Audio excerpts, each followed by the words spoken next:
Hello and good evening, everyone. This is Suzanne Knabe-Decoll from Police Science Doctor. As usual, on a Tuesday evening, just thought I'd come and let you know that Police Science Snippet number 8 is out. So if you're an email subscriber to the Police Science Doctor email list, you will have had this in your inbox already. As usual, I'm sending out 3 police science snippets, which are bits of research that are relevant to policing, from criminology, investigative psychology, forensic psychology, policing studies, policing research, but they are snippets that you can start thinking about and applying to your own work straight away. So nothing theoretical that doesn't really affect you directly, but something you can use straight away. So the 3 snippets I've had for you this week, one is about investigating sexual crime. Now, you may have seen the interview I did live on air with Dr. Patrick Titmarsh last week. This was all about the whole story approach. So this snippet is actually taken from his upcoming book. It is, when we don't interview victims properly, don't listen to them, 3 things happen. We sound like we doubt them. They will think we don't believe them. And perhaps most importantly, we won't get the whole story of what happened. Now, this is quite important because most attrition in sexual offense cases, as in the victims who decide no longer to support the investigation and to withdraw their complaint because they no longer want to be involved with the police in the criminal justice process, the highest rates of attrition are actually in the very beginning stages of the process of the police investigation.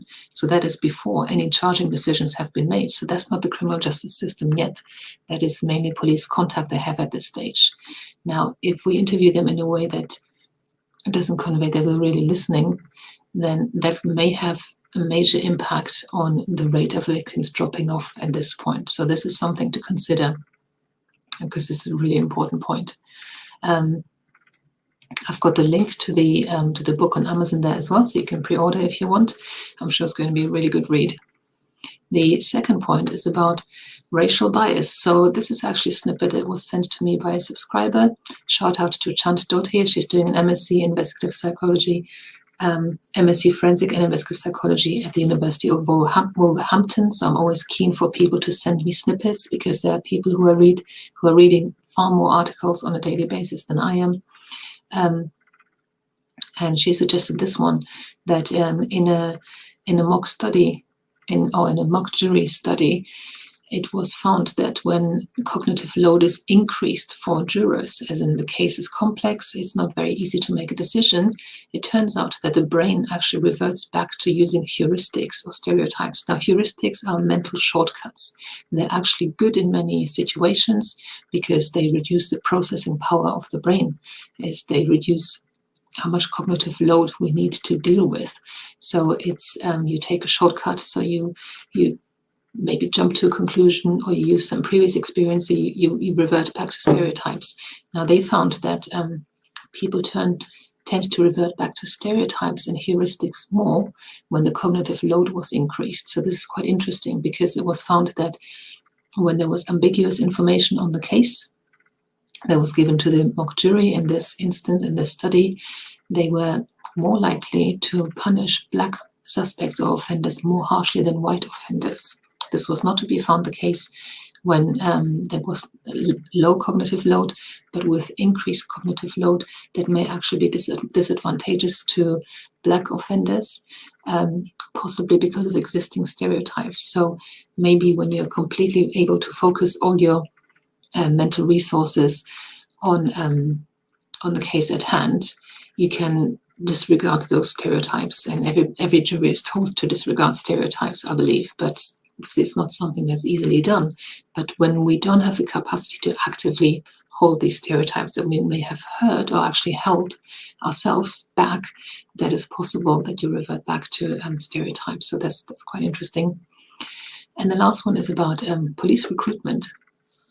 So these are factors affecting the desire to become a police officer. Some of these factors are professional motivation, self-concept, and family influence. So these can be relevant influences on whether somebody wants to become a police officer or not. A higher degree of family self-concept promotes power motivation to face life changes. I thought this might be interesting because we know that in policing we don't have enough diversity. We don't have enough females. We don't have enough people from different ethnic backgrounds other than white, at least in I don't know, English-speaking countries where we have a predominantly white population. So if we know that things like self-concept and family influence play a role, then maybe we can alter how we advertise in our recruitment campaigns. What do we put on our posters? How can we appeal to the family influence? How can we appeal to people's self-concept? Can we maybe appeal to their inner desire to make a difference, to stand for something different? And actually, one good thing about negative stereotypes is that in some people, they awaken the desire to prove them wrong, to prove themselves, and to be an example that just shatters that stereotype and that belief. Well, wouldn't that be great if you had lots of applicants who wouldn't have thought about applying, but you somehow managed to craft a message in your recruitment campaigns to reach people from demographics that we just need more of. So these are my 3 snippets for this week. As I said, subscribers have had this as an email, and they can also access the PDF snippet from the website. So when you join the Police Science Doctor email list, you get the password that will let you go to the read page on the website. You can download transcripts of all the videos that I've published in the video gallery, and you can download every science snippet. So if you're not on the list already, please join the list. You will get relevant policing research, typey announcements and information and resources. You will not get any spam, and you can unsubscribe if you change your mind. That's not a problem. But just head over to policesciencedoctor.com and put your details into the form that pops up. I'm speaking a bit quieter this evening because it's already late and I need to be mindful of other people in the building and buildings nearby. So I hope you can still hear me though.